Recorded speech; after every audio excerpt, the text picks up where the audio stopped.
The Universal Health Department's warning about humans' social rituals. Dr. Zephyr Kane had always considered himself to be an irreproachably objective man. As the Universal Chief Xenobiologist to the Department of Universal Health, he'd cataloged the mating habits of 17 species, detailed the nutritional requirements of organisms able to dissolve metal with their salivary secretions, and survived to relate an antagonistic encounter with the fearsome void wraiths of Sector 9. And I mean nothing had ever managed to focus his attention like what he could see with the observation deck of Research Station Alpha-7. Below him, on the third planet of one of the small yellow star systems, there were humans who were partying as their species would term it. Computer, mark observation log 47 Delta, stated Zephyr, his voice stretched tight with professional curiosity. Subject species continues ritualistic self-intoxication behavior. Subjects have now consumed an estimated 3.7 liters of ethanol-based fluid on average during the preceding 4 standard hours. Through his advanced station surveillance, he could see that a group of roughly 30 humans had gathered in what appeared to be a residence building. They were snacking on some form of fermented plant material while subjecting themselves to sound waves measured at hazardous levels of decibels. Their music base actually had the building walls pulsating.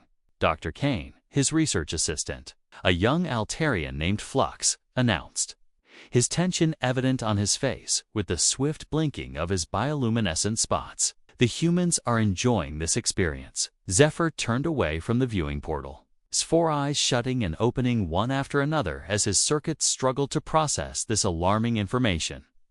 That is precisely why this practice is dangerous, Flux. Not only are they deliberately causing harm to their sense organs and their liver, but they seem to enjoy doing so. He strode to his desk, on which there were live biometric readings on holographic screens from the human subjects below. Heart rates increasing, coordination wavering, mental capacity declining steadily. But, for some unknown reasons, their levels of stress hormones were decreasing while their bonding chemicals were rising to previously unimaginable levels. "Take a look," said Zephyr, pointing to one very troubling readout. The participant designated Brooklyn just consumed what can only be referred to as fluid flames, the beverage tequila, and instead of seeking medical attention, now she's dancing with furniture. Flux advanced another step towards the screen, his patches shining with confusion. "Doctor, I am reading massive peaks of dopamine, serotonin, and oxytocin on each subject. These are the same chemical imprints we get with productive diplomatic negotiations between formerly hostile species." "Correct," said Zephyr darkly. "They are forging deeper social bonds built on mutual vulnerability and toxin exchanging. It is unlike anything we have documented within the known galaxy." He pulled up another screen with one of the humans, a man called Marcus, who had convinced the other 3 men to participate with him in some kind of aggressive singing contest they called karaoke. Whatever it was could benevolently be described as attempting to create music, but other humans were taking to it with enthusiasm. Not the appalled response they ought to have had. Cross-check the current readings with old human gathering records. "Computer," instructed Zephyr. The station AI returned with the typical monotone. "Analysis complete. Current patterns of behavior consistent with historical observations of human birthday parties, weddings, college reunions, bachelor parties, housewarming parties, and, because it's Friday, celebrations. Recommendation: immediate quarantine of affected planetary system." Zephyr shuddered. As a man of science, he knew what this meant. This wasn't some one-off, some abnormality of culture. This was systematic, species-wide behavior the humans did on a regular basis, voluntarily, and with evident happiness. Flux set an emergency transmission to the Universal Health Department. Classification: Galaxy-wide alert. "Should I contact the Department of Warfare too?" Flux asked, his patches now flashing with apprehension. If humans are able to form strategic coalitions with voluntary incapacitation, then they could pose a formidable threat to galactic stability. Zephyr paused to consider this. Through the observation deck, he could observe as the humans had moved on to what they called group dancing. They danced around to individuals who were engaged in something called breaking it down. And this appeared to involve rapid, unsteady movements, but did not appear to do much damage despite their impaired coordination. "Not yet," he said at last. "We need more information, but write a preliminary report to the Defense Council nevertheless." Over the hours to come, Zephyr documented increasingly disgusting rituals. Humans had progressed from simple toxin consumption to elaborate rites of exchanging embarrassing personal anecdotes. One woman who had been Scarlet had actually revealed details of failures at love to other individuals who were mostly strangers to each other, and who responded with anything other than scornful behavior and with empathetic body language, and their own open sharing. "This is unprecedented," Zephyr breathed, taking notes. "Subject Scarlet has just exposed private information which may one day be used against her during social negotiations. Instead of exploiting this weakness, other subjects are meeting on the basis of empathy and reciprocal vulnerability." The man noticed as Marcus approached a woman called Vivienne N. Despite his obviously compromised judgment, managed to discuss with her on an apparently insightful level about both their careers. Their postures revealed burgeoning levels of trust and mutual interest. "Dr. Kane," Flux broke in, "I am observing what appears to be pair bonding behavior among a number of subjects. Shall we alert the Department of Population Control?" "Note it for the report," replied Zephyr, but he didn't focus because something else had his attention. The human Brooklyn, who had eaten the fiery fluid once, now sat on the floor with two other females, engaged deeply. Their conversation had turned low and hushed, and their biometric signals indicated the kind of emotional equilibrium found between life-bonded mates of more developed species. "Computer, review the group floor conversation circle and find there social activity." Analysis reveals subjects are constructing accelerated relationship formation due to chemically induced emotional vulnerability. Rate of trust formation is around 400% faster than control human social bonding. Zephyr's mandibles clicked with agitation. This was bad enough. Not only were the humans willing to blind themselves to good sense and physical capacity, but they were doing this to speed up the formation of social ties which would persist long after the effects of the chemicals had worn off. His speech was interrupted by a transmission from his boss, the Director Helix of the Universal Health Department. The face of the director appeared as a sparkling hologram, his crystalline face radiant with administrative authority.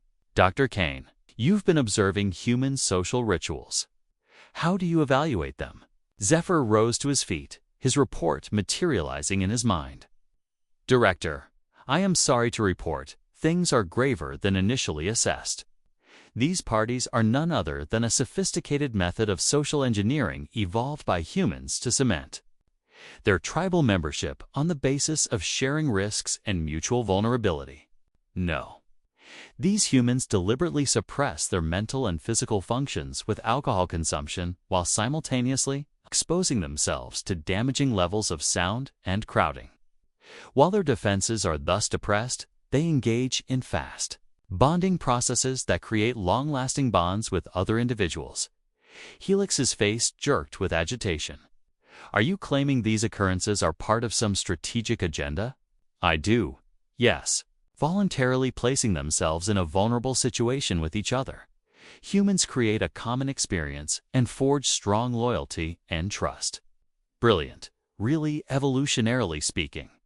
Through the observation deck, Zephyr could watch the humans, now lining up to do what they called group photos.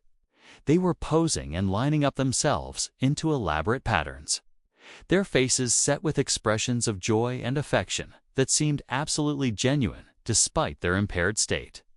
"And besides," he said, "the effects appear to linger." Computer retrieved social media analysis of past human events. Streams of data appeared, showing that humans who had attended one of these parties together had strong social bonds, were more cooperative, and had higher loyalty to their group members for months thereafter. There is great cause for concern. Here, stated Director Helix, if humans can build long-term coalitions with these rituals, they would very quickly build themselves into ever larger groups of cooperation. That isn't the worst of it, Zephyr said darkly. They do this as a regular occurrence. Humans come to these events a few times a week. They've institutionalized the art of creating unbreakable social bonds. He pulled up another screen with global human behavior. What about this? Throughout their world, simultaneously, there are thousands of these events occurring. They are constantly reinforcing and expanding their social networks with group intoxication and open vulnerability. Helix Director remained silent for a moment, his crystalline form flashing with concentration. Dr. Kane, I am clearing you to continue with your observations, but I want hourly reports. These humans are developing some type of social technology. We can't understand. We need to find the potential threat level. I teased the communication ended. Zephyr refocused on his observations. The human group was now entering what appeared to be the final phase. A number of the subjects had gotten together to have more discreet conversations, and others were engaged on what they called cleaning up, an activity which took an extraordinary amount of coordination despite their impaired state. But what actually grabbed his attention was the genuine affection he saw. These people, who had entered the evening as casual acquaintances, were now hugging one another with affection appropriate only for family. The woman, Scarlett, was actually crying as she said goodbye to Brooklyn with a hug. And Marcus was swapping what appeared to be contact information with not less than 6 other persons. Flux, are you writing about departure behavior? Yes, Doc. I am particularly interested in the ritualistic reciprocation of future obligations to meet. Every departing human is agreeing to attend additional social functions with a number of other participants. Zephyr grunted strongly. They are establishing reinforcement sessions. Tonight's bonds are to be strengthened with reiterated interactions. In weeks to follow, Zephyr continued with his studying, observing hundreds of human social occasions. He observed birthday parties where humans consumed sugar-based toxins and took part in ritualistic rites of opening fires. He observed wedding receptions where entire tribal populations came abreast and engaged in orchestrated patterns of movement, which seemed to nullify individual identity for the sake of group experience.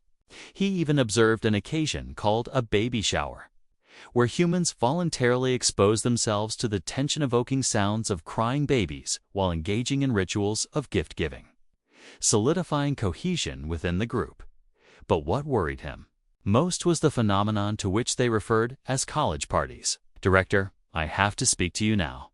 He reported to headquarters while observing a particularly spirited crowd outside what humans called a university. The face of Director Helix appeared within minutes. What have you discovered, Dr. Kane? These humans are actively teaching their young adults these bonding rituals. They've built entire institutions to teach their young ones to form rapid, intense social bonds through group intoxication and exposedness. He pulled out his latest observations. These college parties are actually social networking boot camps. Young humans spend 4 years learning how to form instant bonds with other individuals they've never encountered with drinking, loud sounds, and group events where you have to trust and work with others. Aren't you saying they are weaponizing their social development? Amen to that. As much as because by the times these humans are at their working years, they have mastered the art of rapid relationship building.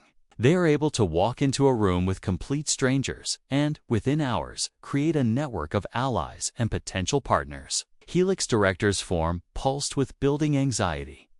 Dr. Kane, I am calling an emergency session of the Universal Council. Your research tells us humans have developed the most sophisticated social bonding technology within the known galaxy. There's more, stated Zephyr grudgingly. I've been looking into their business practices, and they've taken these party techniques and applied them to the corporate world. They talk about networking events, company retreats, and team-building exercises. They are taking the same concepts of group, level, vulnerability, and group bonding and using them to create mutually supportive work environments. They're using military-level bonding and putting it into economics. And then things get worse. They've borrowed the methods to use on the diplomatic scene as well. So they call it state dinners and cultural exchange programs. World leaders often attend toned-down versions of these bonding events to work out treaties and resolve conflicts. Helix waited an uncomfortably long moment. Dr. Kane, I am raising your research to level alpha priority. I require you to submit a complete report to the Universal Council within 48 hours. We are potentially looking at a species who developed social cooperation to levels which may render them dangerous to galactic stability. I shall have the report ready, Director. But there is one other thing you must know. What? They like it? All of it. The exposure, the disability, the emotional vulnerability, the experience of relating to each other this way, they find great joy in. Not a survival mechanism, not a tool of society, a source of happiness for them. Helix's shape trembled. With what would have been confusion, they find a light with an intentional vulnerability. Dyadic euphoria. I have never seen biometric readings like this for another species. Their joy levels during these events are higher than anything we've seen, even during mating rituals or during feeding frenzies. Having closed the communication, Zephyr found himself drawn to the observation deck again. Below on the floor, yet another human group was getting started. This one appeared to be what they called a housewarming party ritual, in which humans would mark one of their own, moving into new habitation, by asking others to consume toxins and engage in bonding rites within the new environment. He saw the host, who was a human woman named Autumn, warmly hug and thank each guest as they came. Although many of these individuals were giving gifts and taking advantage of resources provided by the host, both sides seemed to reap an equal level of enjoyment from the experience, even beyond bonding. He observed to himself, taking notes. They are sharing joy. The host is actually enjoying sharing with other individuals, and the guests are actually enjoying celebrating with the good fortune of the host. As the evening progressed, he noticed familiar patterns. Drinking had led to lowered inhibitions. Lowered inhibitions had led to freer communication, and freer communication had led to an emotional bond. But tonight, he noticed something else. A human male assigned Cameron appeared to be some kind of upset emotionally. He had, rather than keep this weakness to himself, pointed it out to the group. No one had attempted to exploit his weakness or departed his presence. They had come around to care for and support him. Computer, compare response to subject Cameron's emotional disclosure. The analysis reveals that protection and care behavior have been evoked among 87% of observed individuals due to the vulnerability of Cameron. His group status, ironically, rose and not declined despite his admission to feeling distressed. Zephyr felt something he did not very frequently experience: genuine confusion. With all other species he had studied, displaying weakness within a group of society led to decreased standing or full exclusion. Humans, on the other hand, seemed to respond to weakness with nurturing and inclusion. He observed as Cameron not only was consoled, but became the focus of flattering attention. Other humans warmed up and provided practical assistance with his concerns. By evening's end, he had forged what appeared to be genuine friendships with an assortment of individuals with whom he had hitherto not exchanged a word. They are not only bonding because they are both vulnerable. Zephyr realized they are actually covering one another's vulnerabilities. Their opponent's weakness becomes their group strength. This occurrence led him to reconsider weeks of past data with newfound perception. Week to week, he discovered instances of humans not only forming coalitions, but also to provide emotional aid, to trade resources, and to solve individual problems. The human referred to as Brooklyn, who had been drinking drink flames at the earlier party, had actually partied because of a promotion. Party had been because of sharing the good news with society. The man referred to as Marcus had been seeking advice on whether to change careers, and karaoke singing had been his way of mustering courage to ask members of his network for advice. They're not party animals, he told Flux, who read the data.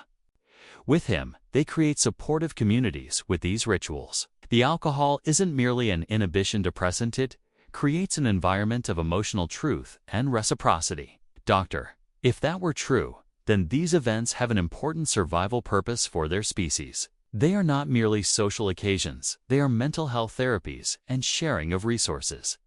Zephyr nodded slowly. I'd imply trying.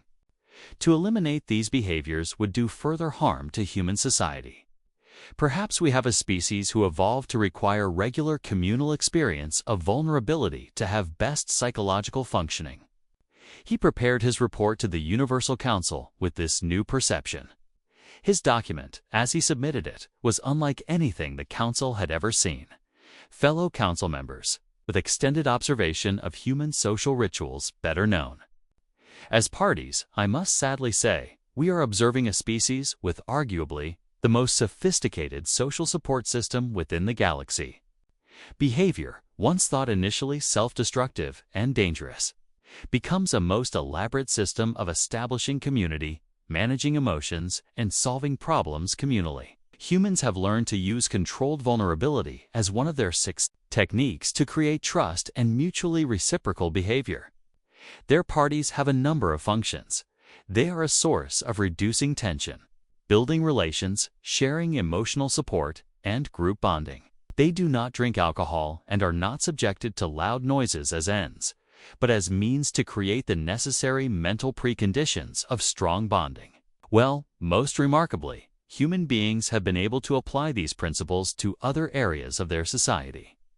Their trade practices, their diplomatic procedures, and their schooling procedures all have elements of group bonding and communal vulnerability found within their party culture, while producing an individual with unusually strong ability to cooperate. I do not believe they are a threat to stability within the galaxy. Their bonding procedures are voluntarily entered and reciprocally vulnerable. They are not translatable to conquest or domination, as they only work where all concerned actually agree to the procedure. But I do believe there must be ongoing monitoring and possible diplomatic overtures. A species able to transform enemies into friends with episodes of mass euphoria and exposure. And exposure acquires to be thought of as possible partners towards a better future of intergalactic cooperation. The Council responded immediately and unanimously. Continued observation with preparation for potential first contact.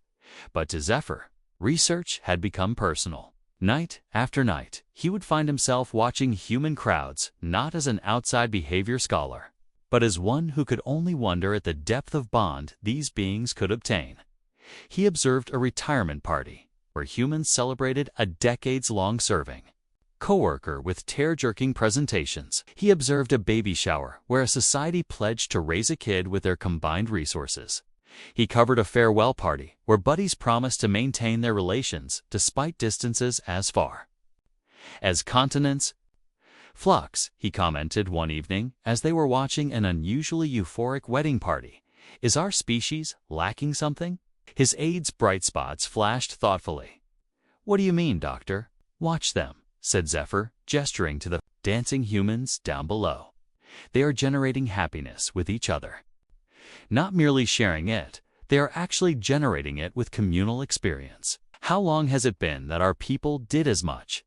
Flux said nothing for a moment. Our interactions are more efficient as a society. Efficient, yes. But are they? Fulfilling. Below them, the bridal party had convened at what mortals called the bouquet toss. A collection of unmarried ladies had gotten together, snickering and humorously rivaling one another to catch an assortment of flowers. The winner, a young woman referred to as Luna, had supporters who were cheering and seemed to actually celebrate on good luck's behalf. They celebrate each other's potential happiness, Zephyr explained. Even if it's based on luck and superstition, they find some common happiness. In the months ahead, reports to the Universal Council from Zephyr had a quite different tone. Instead of warnings of harmful human behavior, he found himself describing remarkable cases of communal strength and reciprocity. He described how individuals commissioned parties to celebrate supporting one another during difficult sections divorce, parties to ring out fresh beginnings, graduation parties to celebrate achievements, and memorial celebrations to transform grief into communal remembrance. He witnessed their party culture to have integrated persons of all ages and walks of life.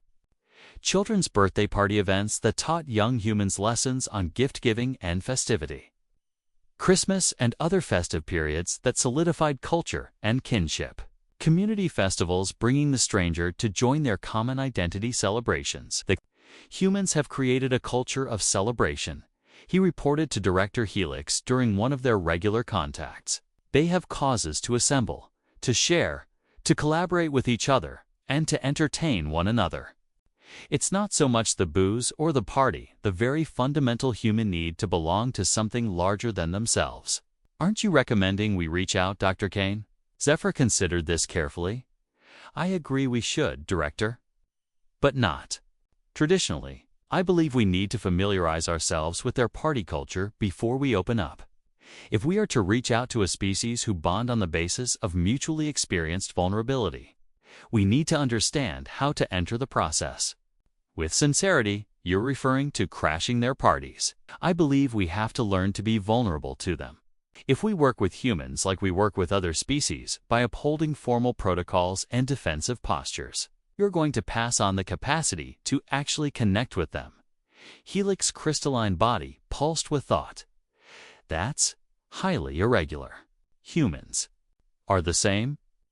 I've been studying their species for almost a year now, and I've come to believe their party culture may actually contain some of the keys to the galaxy's oldest problems. They've learned to convert enemies into allies, to build cooperation out of competition, and to build communities whose strengths are far larger than their individual parts. And you believe all of this is due to their social rituals, Tina. I think it's because they are open to being vulnerable with each other. Parties are just the vehicle they've found to make vulnerability safe and fun.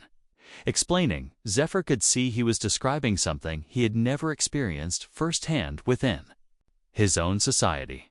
Voluntarily putting oneself in a vulnerable position to create stronger ties had never been among his species' traditions. But now, after months observing humans, he could understand their worth. That evening, he had the observatory to himself, watching another human group, but this one was different, smaller, cozier. 8 humans had gathered in some individual's backyard to have what they called a dinner party. They had liquor, but only they imbibed slowly with their food and with their conversation. Theirs was quieter music, designed to complement, not suffocate, conversation. They saw how these humans shared stories from their lives, offered advice and support, and slowly revealed themselves to each other on deeper levels. They laughed, and they had deep conversations. They quarreled, but with respect and with a desire to learn from dissenting opinions. That is what they are really doing, he realized. They are not just partying and creating commotion.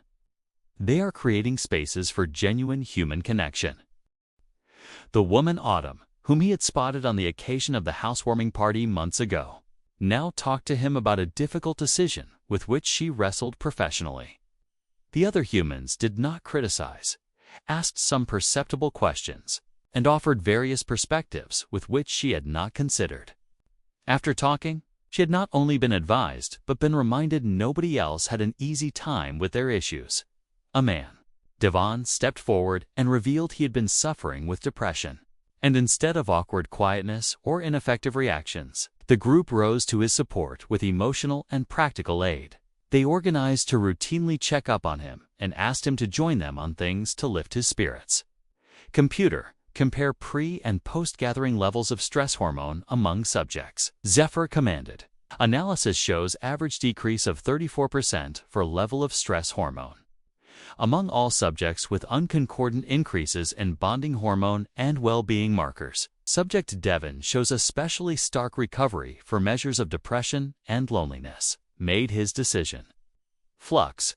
Prepare message to Director Helix. Classification.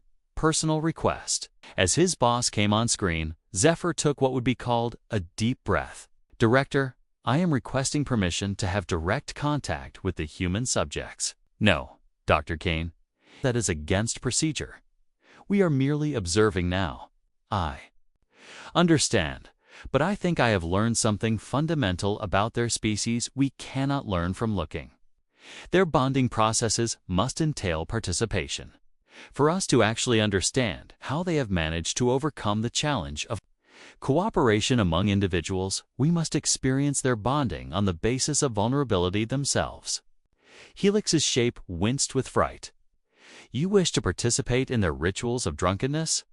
I'd like to learn how they forge allies out of strangers, according to common, true experience. Director, what if their form of social bonding could aid U.S. to overcome long-standing grudges among member races of the Universal Council? What if their party culture contains keys to solutions to problems we've struggled with for thousands of years? That's much too big a risk, Dr. Kane. Something goes wrong, and we could jeopardize our entire observation mission. The harm of not understanding them may be larger. Your Excellency, as you have had the privilege of watching them for 1 year, I must say human beings are not a threat to galactic stability, but a potential solution to one. But we would never understand their latent power if we do not learn to reach out to them as they reach to each other. Helix, his director, said. Nothing for a while. Dr. Kane, are you quite certain you are interested here, and not simply due to personal curiosity? Zephyr considered this with sincerity. Both, Director. I've had a career watching species from a safe distance, cataloging behavior and examining their biology. But humans have taught me connection and understanding could entail something other than watching. They've taught me there could be strength and not weakness in vulnerability. I will need to consult with the whole council. I understand. After his communication, Zephyr returned to his observing with fresh purpose. He did not only see what humans did when they got together, but how they created the environment required to have true connection. He noticed what successful partygoers did. They had willing hosts and guests. They achieved a balance between formality and informality. They built in time for group and one-to-one connection. And they had a safe environment to let their hair down. He saw the most substantive meetings were not always biggest and fanciest. Some of the deepest relationships he had ever witnessed had been built during simple gatherings where humans broke bread, spoke, and took an interest in each other. He came to realize the liquor wasn't necessary. It was one of the tools man had to loosen up social inhibitions. But the secret lay not only in enabling men to feel free to be themselves, to relax and get in touch. 3 days afterward, when Director Helix called, his message came as a surprise. Council approved your proposal, but on terms. You will have a full diplomatic corps with you. You will have constant contact with the station. And you will have one event only as an initial contact. I, Talunan Kami. Thank you, Father. I will, Dr. Kane. Beware. We do not know yet what we are dealing with. The next evening, with the use of advanced holographic technology, Zephyr appeared at a human event for the first time. He had chosen to attend a tiny birthday party for one called Jasper. 8 persons partying in a modest apartment. Nothing really too much for his very first face-to-face contact experience. Employing his translation matrix and holographic deception, approached and presented himself as Zed, an overseas foreign exchange student with an interest in American culture. Humans received him with open interest, much as he had seen his research. That which came next defied everything he had ever learned about interspecies relations. Within minutes, he was drawn into conversations about profession, hobby, and personal interests. Brooklyn, the woman he had seen months earlier, examined him with curiosity about his country of origin. He told her correctly he was a long way from home and did not know many people. And Brooklyn immediately introduced him to the complete party and did everything to get him to feel included. As the party for his birthday began, he received a piece of cake and joined the singing ceremony as if he had been with them for years.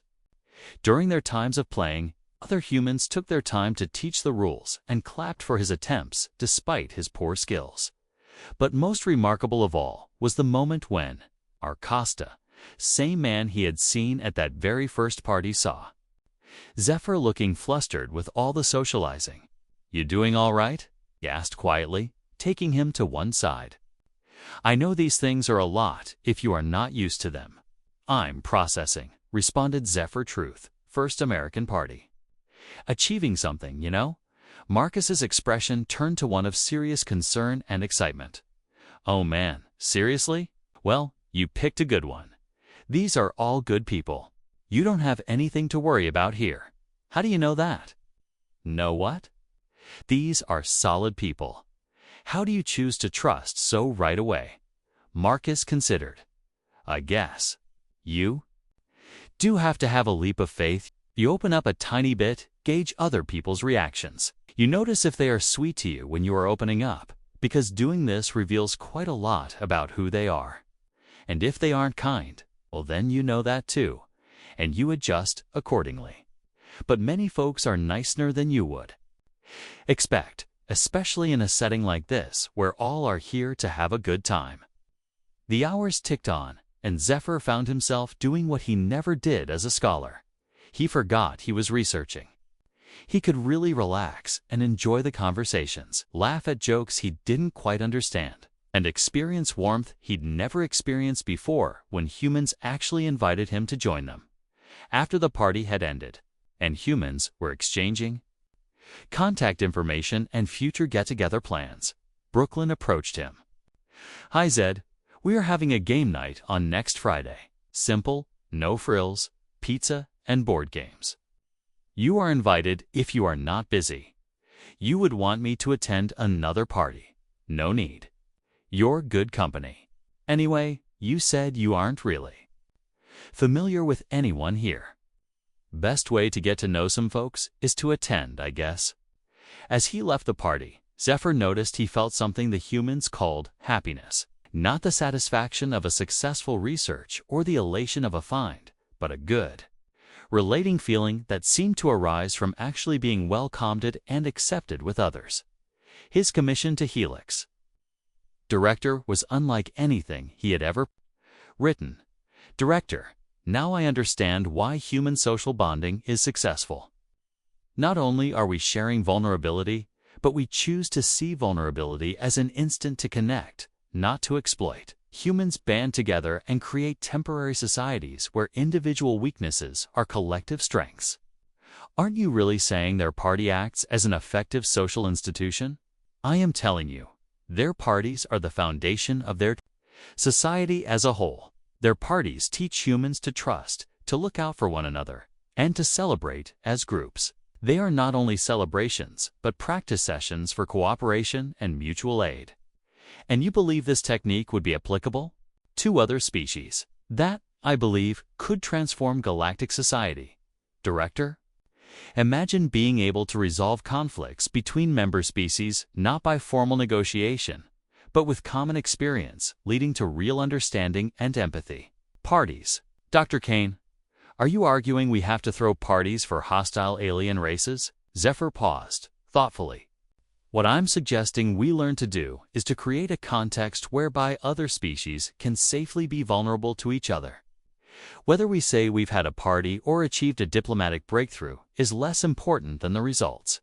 The form of Helix trembled with thought. Carry on with your research, Dr. Kane, and keep going to their meetings. But document everything. Because if you are right about prospects for human social bonding, we are going to need precise details to take to the Universal Council. Over the coming months, Zephyr took part in scores of human occasions. He saw birthday parties, housewarmings, holiday celebrations, and casual get-togethers. He learned to join in human games, carried platters to potluck dinners, and even helped with a surprise party for Marcus's promotion. Each of his meetings taught him something about the ways of human society. He learned that establishing successful communities meant both taking and giving. That genuine relations based on a pattern of steady, small interchange and not great deeds. And men and women were very good at assimilating outsiders, while doing nothing to reduce their existing bonds. But the true lesson came during one of the so-called difficult conversations while sharing a meal during a party when the politically dissimilar opinions had created tension among the guests. Rather than avoiding the debate or asking others to leave, The host, a woman called Alina, had created room for others to express their diverse views while extending respect to each other. As individuals, she had laid out the ground rules for the conversation. No personal attack, genuine hearing, and trying to understand and not to persuade. Zephyr observed as individuals, who deeply disagreed with one another, found common ground among themselves with the use of common storytelling and experience. They didn't win one another over to their cause, but they left the conversation with an increased level of understanding and held respect for one another as individuals. That's what we've been lacking in galactic diplomacy, he grasped. We work with policies and positions, but humans think about people and experience. As he told this to his direct superior, Helix, the response came immediately. Dr. Kane, I officially give you leave to produce an exploratory proposal for diplomatic processes modeled on humans. With their way of resolving arguments as good as you describe, we have to explore other uses for it. The plan that Zephyr ultimately took to the Universal Council was radical. Rather than formal negotiations held behind closed doors, he had proposed the forging of common experience wherein various species could meet as individuals and not as representatives. Rather than an emphasis on demands and concessions, he had offered the forging of common understanding with the use of story and emotional connection. The council responded skeptically, but they agreed to a limited pilot project. Zephyr was given authority to summon human representatives to participate in an adapted first contact scenario designed to test the strengths of vulnerability-based diplomacy. The event he organized, as a matter of fact, was a cross-culture dinner party. Human representatives gathered with council members informally, where they traded food, stories, and experience and not presentations and bargaining positions. The outcomes exceeded everyone's expectations in hours. Species who couldn't reach an accord for decades were determining creative solutions to long-standing problems. Their secret was that instead of looking at one another as an opponent within a negotiation, they actually came to regard one another as individuals with understandable motivations and universal issues. The human delegate, diplomat, Catherine, had suggested that they begin with sharing something they themselves were personally passionate about. Something as basic as this had transformed the entire exercise from competitive to cooperative. It is astounding, Council Director Helix said to the full council. Dr. Kane's research on human social bonding revealed diplomatic procedures superior to anything we've developed over thousands of years of interspecies contact. But for Zephyr, the biggest revelation wasn't work-related. It was personal, having regularly continued to attend human events. He had developed true friendships with certain humans. He liked Brooklyn nights of gaming, enjoyed helping Marcus with his gastronomic escapades, and had been requested to serve as a groomsman during Cameron's wedding. These relationships had given him something no scientific training could have imparted: the intense enjoyment of being understood and accepted for himself, not for his work achievements and his species' capability, but for being a human being. When he had invited him to stand as a groomsman, Zephyr had been confused. "I do not quite understand the use," he had said. "What would I have to do?" Cameron had laughed. "Just be there, man. Stand beside me when I get married to Rachel. It's about having the people who are special to you to witness you on your biggest day ever. But I am not human. I am not even." Zephyr had interrupted himself before revealing his true form. "Well, so what? You are my friend. You've stuck with me during some bad times. You are funny, and you do care about me being happy. That is what counts." Stood next to Cameron on his wedding day, wearing a borrowed tux and holding back what humans called tears of joy. Zephyr had experienced something he had never experienced before. He belonged. Not as a researcher watching subjects, not as an envoy of his species, but as a creature who is valued among other creatures for mere being. The post-wedding reception had been a lesson. In human celebration, 300 humans had assembled to celebrate the love of Cameron and Rachel for each other. But what Zephyr observed more than anything else was how the euphoria appeared to extend far beyond the married couple. He witnessed family members who did not frequently see each other reunite with each other through dance and storytelling. He witnessed others who were acquaintances during other periods of the couple's lives come to know each other and connect.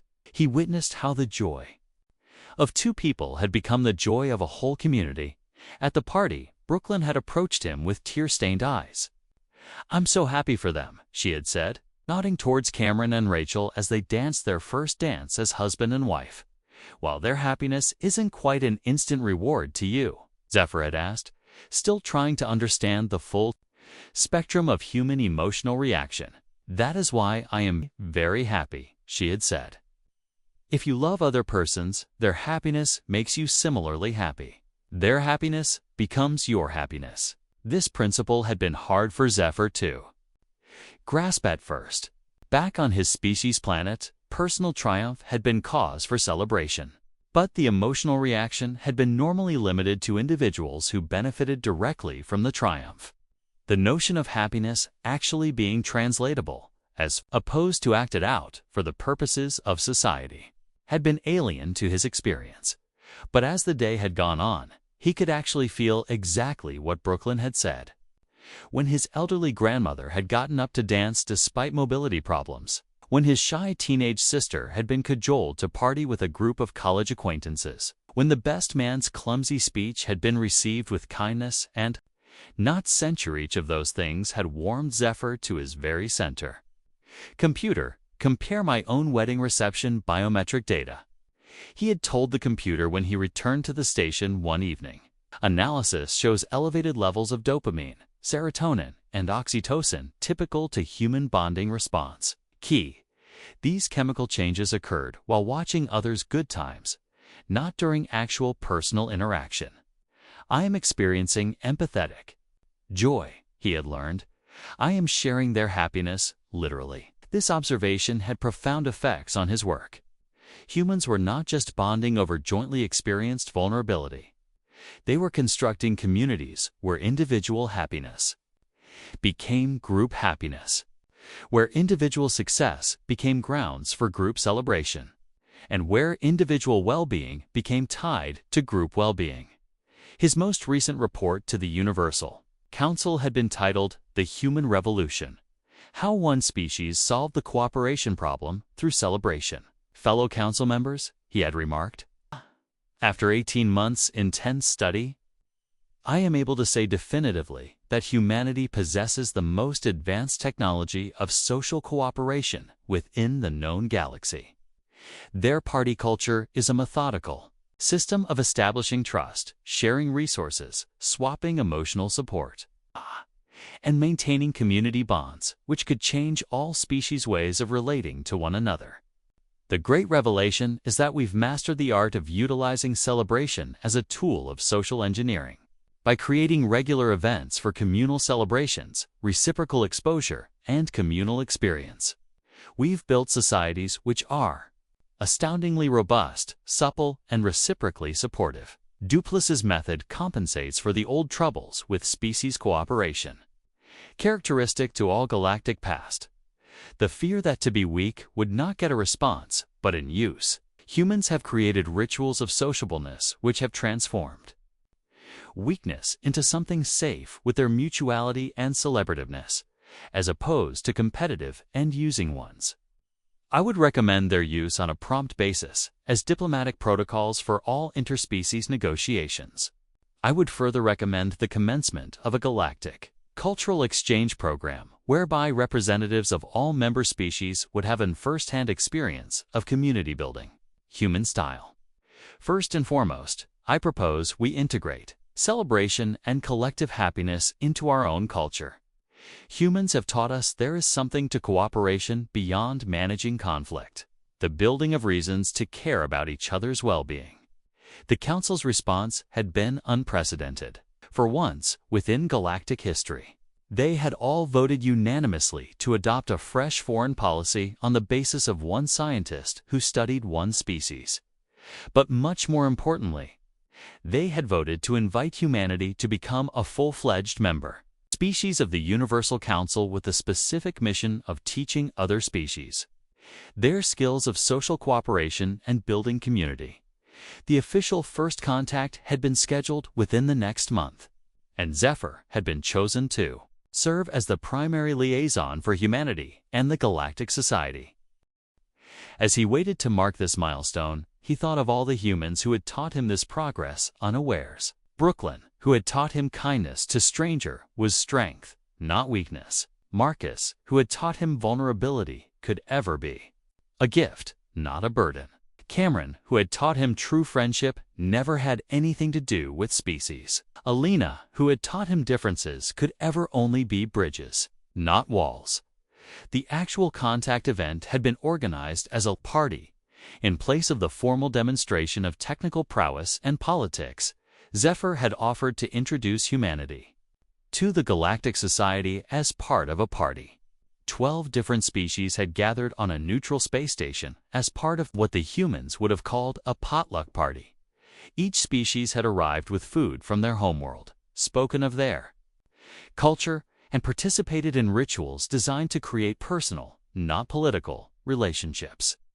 Diplomat Catherine Reed and the human representatives had, naturally, been hosts, with each species invited to feel included as part of the group. The moment of turning came when the crystalline collective, a race who had never been able to form mutually compatible alliances with another, had begun to teach their culture of music to the humans. The humans had not responded with evaluation and criticism, but with genuine interest and entreaties to learn more. Within hours, the crystallines were instructing humans in their harmonic modes of communication, and humans were instructing them in the art of rhythm and melody. 12 species were working together to create music, something never accomplished with thousands of years of official diplomatic negotiations. "No wonder we've been absent," commented Director Helix, watching an erstwhile hostile group of species collaborate on a piece of music which synthesized elements of each of their traditions. "We've been trying to find common ground through negotiation, but humanity taught us how to find common ground through experience sharing."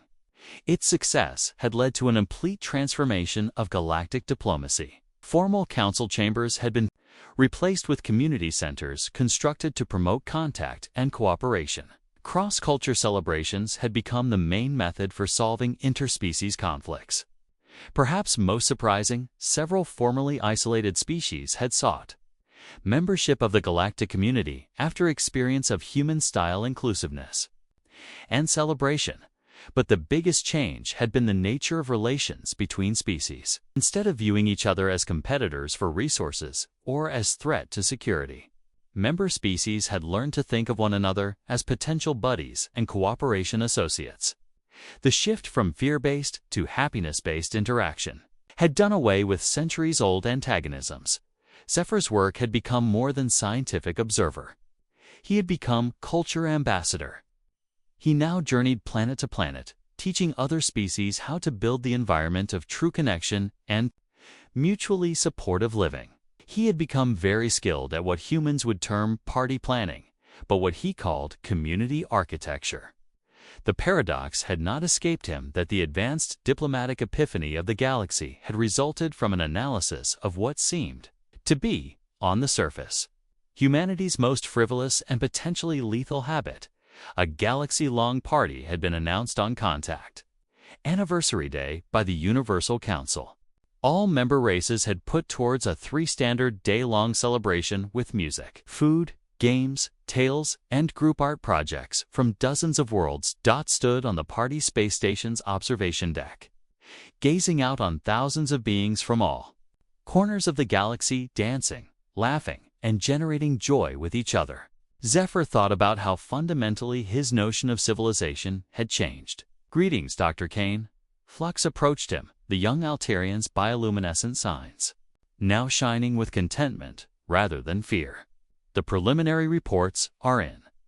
Crime rates are decreased by 67% on all member worlds. Sharing arrangements on resources are increased by 340%, and indicators of psychological well-being are record highs.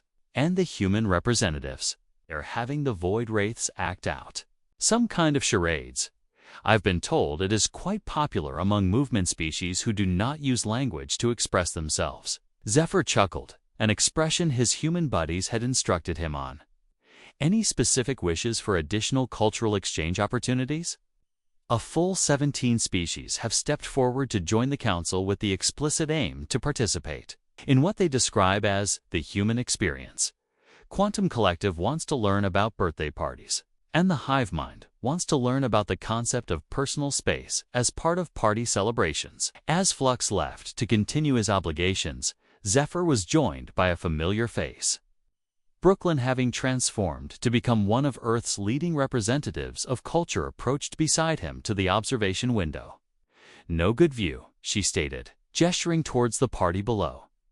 "Yes, but I have to say, I never dreamed my work on human rituals of intoxication would lead to galactic peace." Brooklyn smiled. "That's the spirit of parties, Zed. You never really know what is going to happen. When you assemble a diverse group and give them permission to be themselves. You were doing that the whole time, weren't you? Giving each other permission to be yourselves? Yeah, I guess so. We never thought about it like that. We only knew that life is good when you have others to share life with. Good times are better when you celebrate with friends, and the hard times are not as bad when you do not have to face them by yourself." They remained silently for a while, watching a group of young beings from 6 species collaborate on building an edifice, like a fort with furniture and decorative material. Brooklyn Zephyr said at last, "Mind if I ask you something personal?" "No problem. You invited me to Marcus's party first. Why did you trust me? You did not know anything about me except I am foreign and lonely." Brooklyn considered. "I guess. Because foreign and alone is terrible. I've been some places where I didn't know anyone and everything felt too much. When I saw you looking like you felt the same, I figured the very least I could would be to do my part to get you to feel like you belonged here. But I could have been harmful. I may have taken advantage of your generosity. But you can also become a friend. And truthfully, most individuals are more good than bad if you get to give them a shot. Anyway, kindness isn't all that much about whether the other individual deserves to have the tits who you want to be as an individual." This deceptively brief sentence had encapsulated everything Zephyr had learned of human social behavior. They had built their entire society upon the revolutionary hypothesis that most creatures were fundamentally good and benevolence. Not suspicion would be the right default response to outsiders. "Beth, I need to speak with you. What's up?" "I am not actually from another planet on Earth. I am not human, full stop." Brooklyn gazed at him, her expression more curious than scared. "So what are you?" "I am a xenobiologist from the Universal Health Department. I've been studying human social behavior for 2 years. My species initially had concerns your party culture would threaten stability throughout the galaxy. And now, no, I believe your party scene is the key to universal peace. But beyond that, I believe you and Marcus and Cameron and all the rest have gone beyond being acquaintances and have really become real friends. Despite my coming to you under false pretenses to start with." Brooklyn paused, taking this in. "So, when you said you'd never been to a party before, you meant you'd never been to a party before because you're an alien, correct? And when you seemed perplexed with basic civilities, you were because you were an alien." "Yes, and when you asked all those weird questions about human behavior, you were actually doing scientific research." "That's right." Brooklyn nodded gravely. "Well, that explains a lot, really. I thought you were just really, really socially awkward. You're not upset I lied to you. I wish you had been okay with telling me the truth back then, but I get why you couldn't do that. And honestly, it doesn't do anything to change who you are as a person.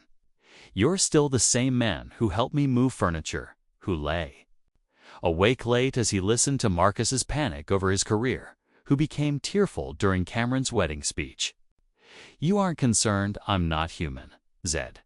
I have gay, straight, religious, atheist, liberal, conservative, extrovert, introvert, and everything in between friends. Having a friend from outer space is just adding to the diversity. This response had beautifully illustrated why human beings had been so good at constructing successful societies. They had learned to notice behavior and character, not category and background.